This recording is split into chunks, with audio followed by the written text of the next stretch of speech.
I done beat a lot of stuff. No matter what they try to take away from me, I beat it. I beat it. Boom. Right. And I'm still trying to, push forward. When people say legacy, I feel like you gotta picture where I came from. I already done enough.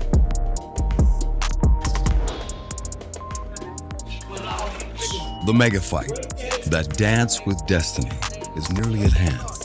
And with both superstars in the fine-tuning stage, secrecy is crucial. That's why Davis made sparring the most important element of any camp, off limits to cameras. But his team's visible confidence hints at his readiness. Hey, you having fun, ain't you? In 2 weeks, the fight between Jake Paul and Gervonta Davis will be official. The energy is also beginning. Tank is supposed to feel different. This fight is turning into a full-blown storm with every new video, leaked sparring story, and picture that comes out of Tank's camp. Many years ago, legendary champion Marvin Hagler remarked that it's hard to get up and do road work at 5 a.m. when you're sleeping in silk pajamas. In other words, when you're hungry, when you're chasing something, the grind comes naturally. But once you're comfortable, that fire can fade. Unless it was never about comfort in the first place. The guy looked huge. There is no longer a lightweight frame. Tank's with that heavy swagger of Battle Week. His arms, shoulders, and chest suggest that he was sparring with powerlifters instead of boxers. You can almost feel the power of those blows through the screen. But this is where things start to get confusing for everyone. We know this movie well, so don't mistake its weight for slowness. Do you remember Terrence Crawford? People said the same thing when he moved forward. He's too small. He will slow down. Canelo is too big. Then he came in, sharper, bigger, and smoked Canelo like he had been there his whole life. Tank is following that plan. Have confidence. The crowd, the hype.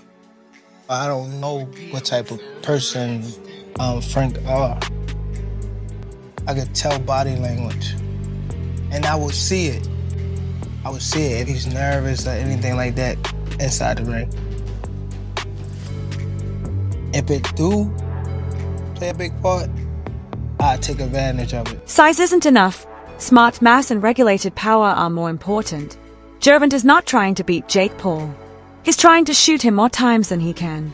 Every extra pound seems to be on purpose. Every move is still fast. There are only 2 weeks left, and the message is clear. This isn't how Tank is getting used to Jake's size. Tank is going to use that size as his next highlight reel victim. And in the middle of talking about Tank's crazy training camp and his huge weight gain, David Benavidez the picture with his calm, collected heavyweight reasoning, which is still stronger than a left hook. Yeah, I'm fine with Tank getting that bag, he says, but I just want to see him fight Shakur, Haney, and the real killers. I get it.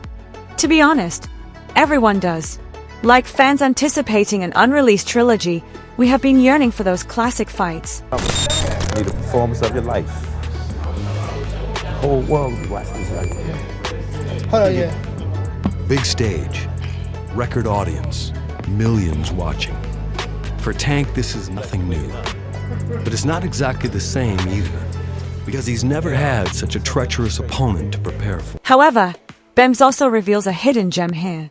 Even though it's not strictly boxing scripture, he is aware that money fights smart business. The men essentially expressed what we're all thinking. This time, it's not about skill. It's about size and danger interacting in real time. And it's electric because of that. One of the most powerful punches since Mike Tyson is about to enter a circus show that might easily turn into a crime scene. He's receiving $40 million, and people are still upset about it. No, let's be honest. You would also sign the deal if you could earn that much money before breakfast.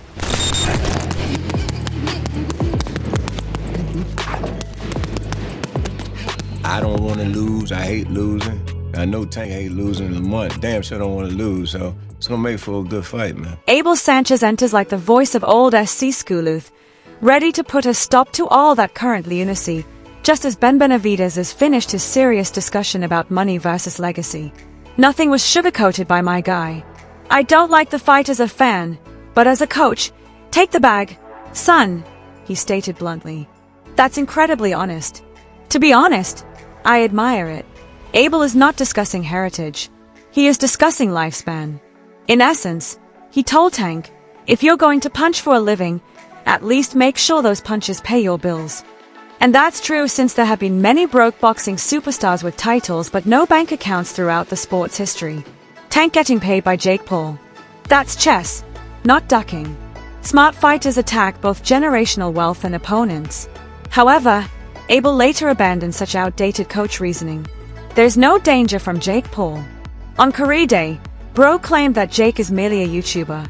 Yeah, he's got 50 pounds, but Tank's been fighting giants since the playground, he seems to be saying. I want to see Tank fight Shakur Stevens, Devin Haney, all the fights, man. Like, you know what I mean? I think it's Tank, you know, as a world champion first, he should give us those fights. Because those are the fights I want to see, not taking anything away from the fight with Jake Paul. I know it's going to be a big fight with big money, but... Abel's breakdown of a street fighter DNA, head movement, and loop shots. Under the garb of wisdom, it was artistic violence. The nicest part was when he said that if Grandma had a mustache, he might be able to connect with Jake. Perfect gold. That's the best kind of old man boxing humor. In essence, Abel ignored the circus and gave Tank his flowers. And you know what? He's correct because we all know deep down that the 50-pound differential won't matter if Tank lands clean. Dreamland may be the source of Jake's next upload. It's not really, it's competitive to the point where it's not really about the skill. It's about the size and the skill. You know what I mean? Because Tank is way smaller than Jake Paul. You know, but we know that if he lands a good shot, it could be over for Tank. But also, in my opinion, Jake Paul is so big that if he lands the right shot, maybe if he lands in the back of the head or in the side of the head, it might be over too. Michael J. White, the sport's shrewd philosopher of smooth fights, takes over immediately after Abel Sanchez delivered us that chilly rain of boxing realism. The man is examining those wagering odds as if he were dissecting a screenplay. Jake plus 136, Tank minus 175.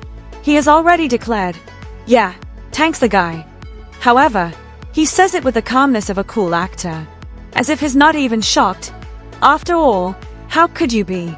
Size versus competence isn't the only issue here.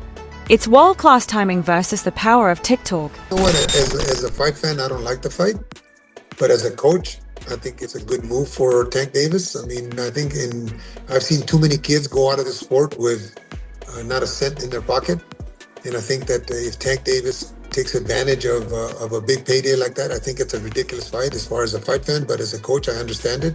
You have to take care of your own. Michael gets it. Fight IQ can't be faked.